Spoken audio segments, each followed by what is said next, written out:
Okay, so we're going to start our first project in Adobe Illustrator. If you start a new file by clicking File and then choosing New, we need to title this document from the very beginning. So if we title it with your last name, underscore first initial, and then underscore boat, this helps understand who the project belongs to as far as your last name and your first initial, as well as a quick description or title for the actual item that you're creating. The size of the page we're keeping to is a letter size page that is 11 inches wide, 8.5 inches in height. We're using a unit value of inches right here, and we're making sure that our orientation is set to landscape, which is the one on the right hand side. Go ahead and click OK. This starts a new file. This is the artboard, which is the white rectangle that we're going to be working on. So today we're going to be creating a picture of a boat floating in the ocean. A couple tools we're going to be using is the layer box right here. We're also going to be using various tools running down the left hand side, including the pen tool and the various shape tools that exist right here. Let's start with the rectangle tool, and we're going to click from the top left down diagonally to the bottom right and create a box. Okay. We're then going to add some kind of color inside of there, and we're going to use the gradient fill, which you will find on the right hand side. If it's not there, you will be able to locate that under Window, under the letter G for gradient right there. As we open that, you'll see you then have an option of working with the specific color, both fill and stroke. So we're going to select on the fill, and then we're going to actually select either here or along the gradient slider on the bottom right here. Doing so obviously will fill that object we just created with a smooth blend from white to black. If we wanted to actually change those colors, I can actually move down to where you see the individual colors, double click, and then actually select a color. Double click on a different color, and then apply that same color. If I want to actually change the angle, I can obviously go ahead and change the angle right here so that I don't get it with colors blending from left to right or right to left. I could actually change it so it blends from top to bottom. I can also use a different type of gradient, so I'd actually have it run from linear. I can move it out to radial, which creates a circular kind of blend between the two.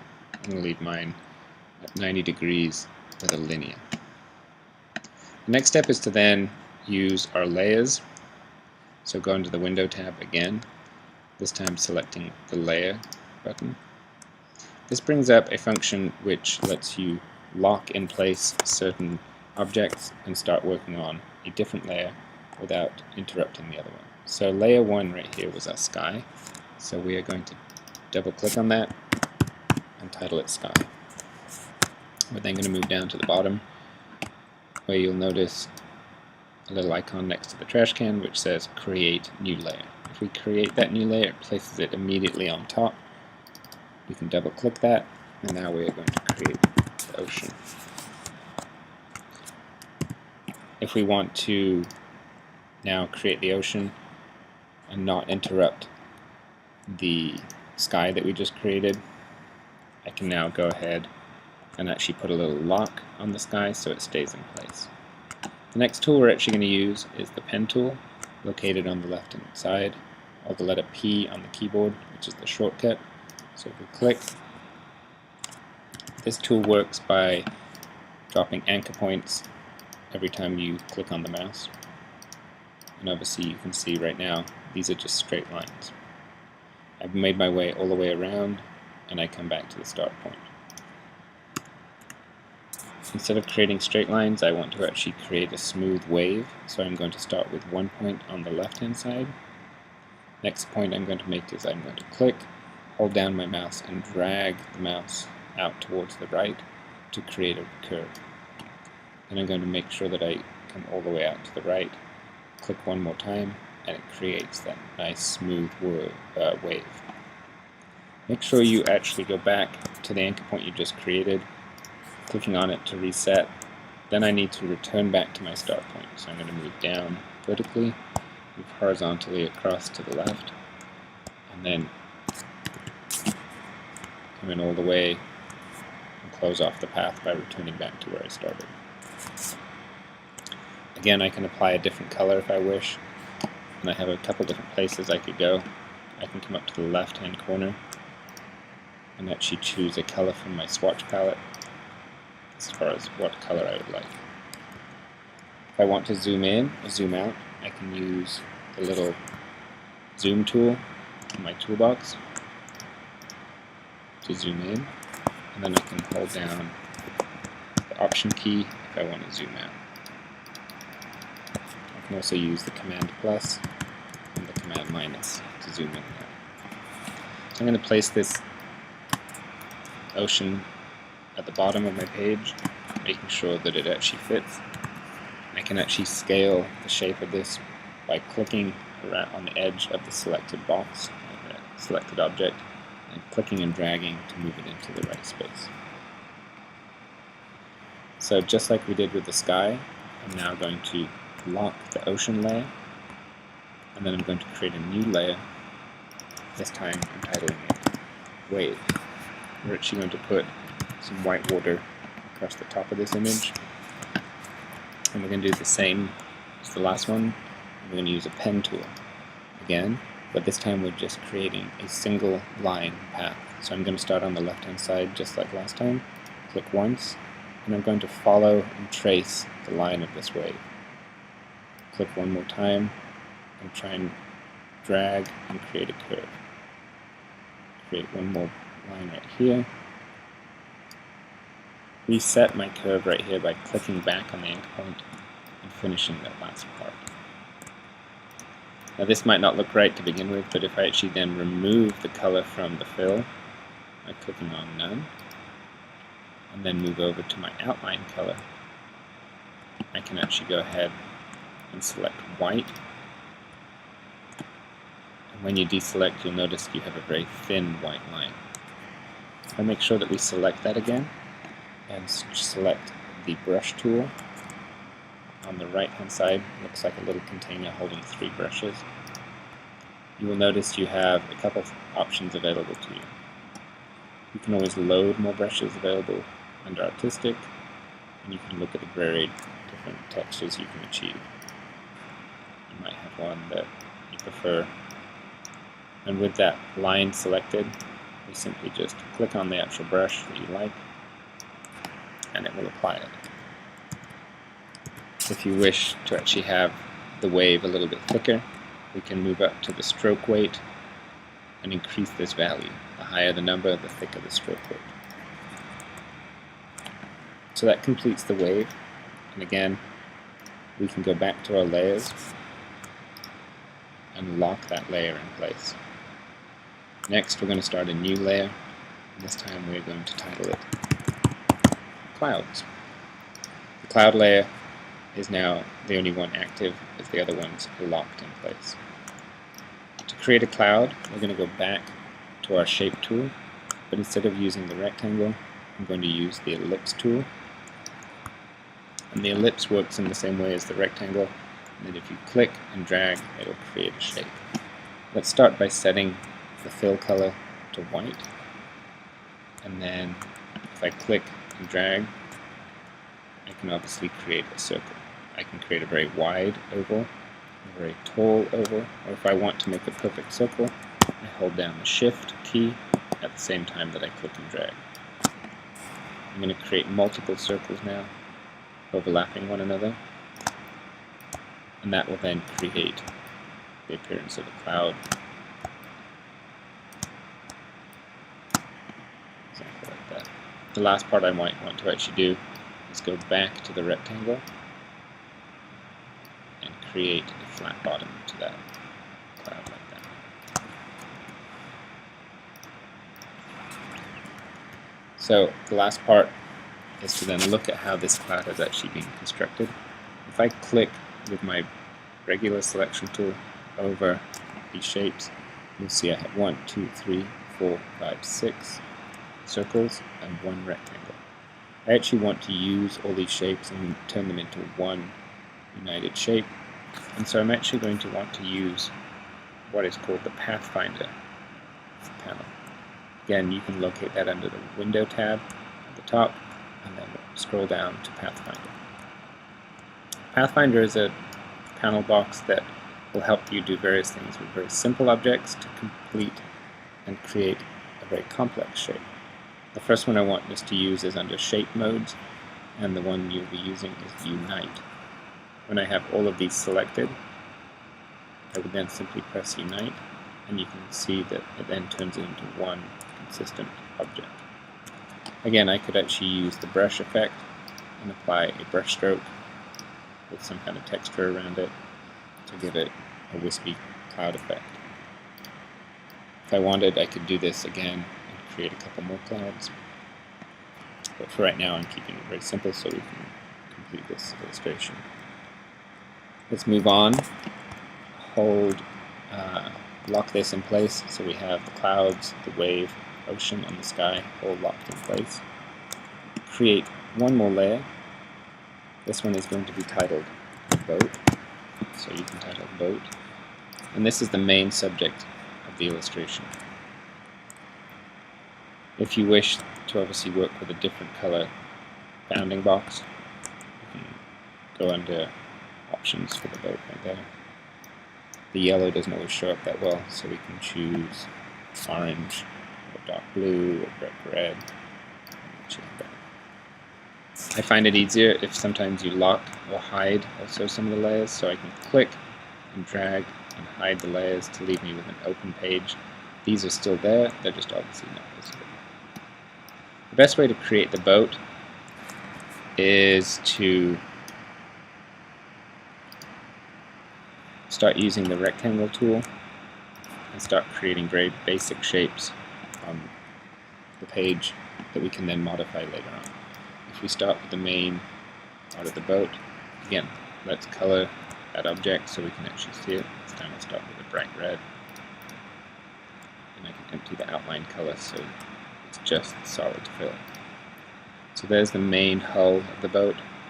I could go change to a different color if I wish. Now I'm going to go create the cabin, and I'll come back and point out later on exactly what I'm trying to do. And then finally, let's start by actually having a mast run through the middle of the boat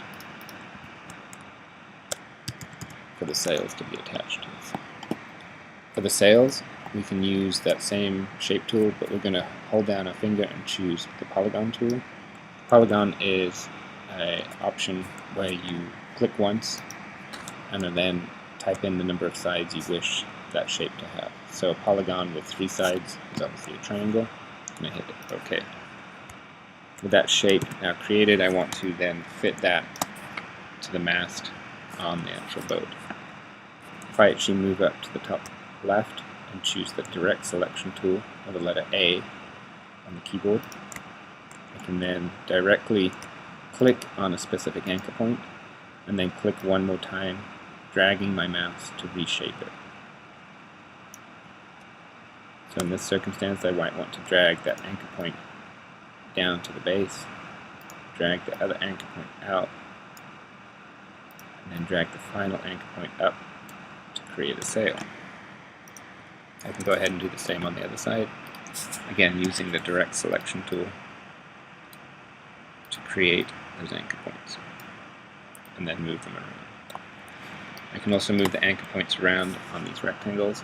Tap once to select the anchor point, and then move that anchor point into place. Tap once, and then move to move it into place. So obviously I can modify a rectangle and make it a custom shape. So there I have the very basic shape of a boat. I could also add a triangle at the very top for a flag, using the direct selection tool to select the anchor points and reshape that curve, that object.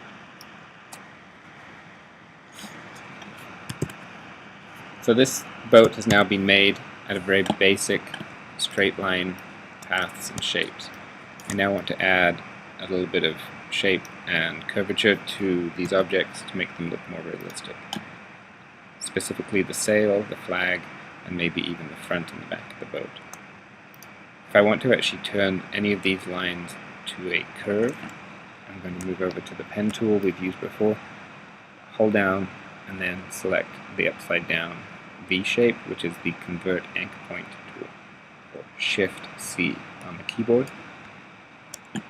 This will help me then move directly over to an anchor point, and when I click and drag, it converts the straight line into a curve. When we do that, you'll see the two handles that appear either side of the anchor point. I can then pick up the handle and relocate it to reshape the actual path itself. So click and drag to create a curve, and then return to the handle to actually give it more shape. Click and drag to return it into a curve, and then pull the handle around to change the shape. You can do this on any anchor point of any object if you wish to obviously change it from a straight line to a curve. If you wish to go back the other direction and turn it back into a straight line, you just tap once and it converts it back to that straight-sided object. So now I've added a little bit more shape to the sails. I can also do the same to the base of the boat. I can actually give it a little bit more curve. Make sure I go back to my handle, pull it in, do the same on this one, making sure to reshape it afterwards. If I want to go back, I can use the direct selection tool, and I can reshape the shape of the boat as much as I want. Same goes for the hull of the boat and also the mast. Now that we have this shape in place, we can start to move things around. I can start to reshape the flag as well. If I wanted to rotate it, I could also add anchor points by pressing on the plus key on the keyboard, and that will add anchor points. I could then use that Convert Anchor Point tool to actually turn these into an actual waving flag. With this complete, I then want to actually add some color to these shapes so that it's not flat, boring appearance. I could also add a gradient fill to any of these objects. I could change the color of any of these. If an object is in front of an object and I want it behind, or I want it in front, or change the location, I can go up to Object and Arrange.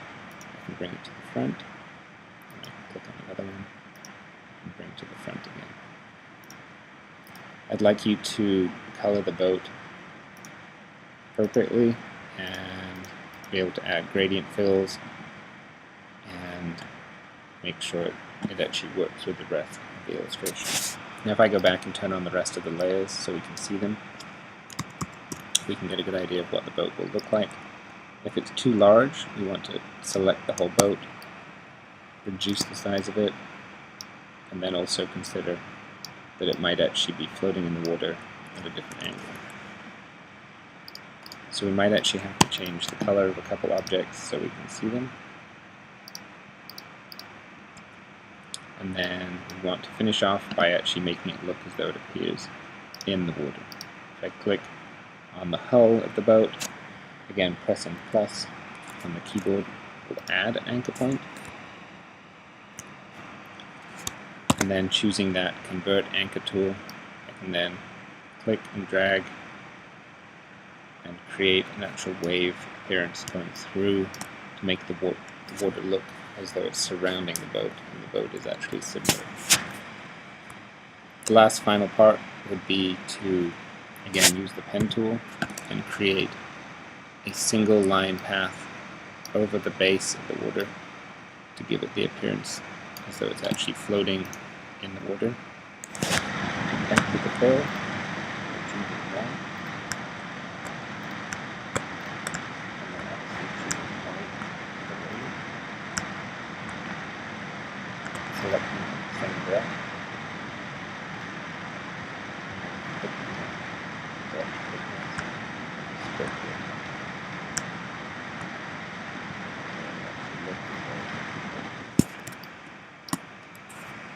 Make sure that at some point you then press save to make sure that your file has been saved to your documents, and I will direct you as to how to save it to my computer. Thank you.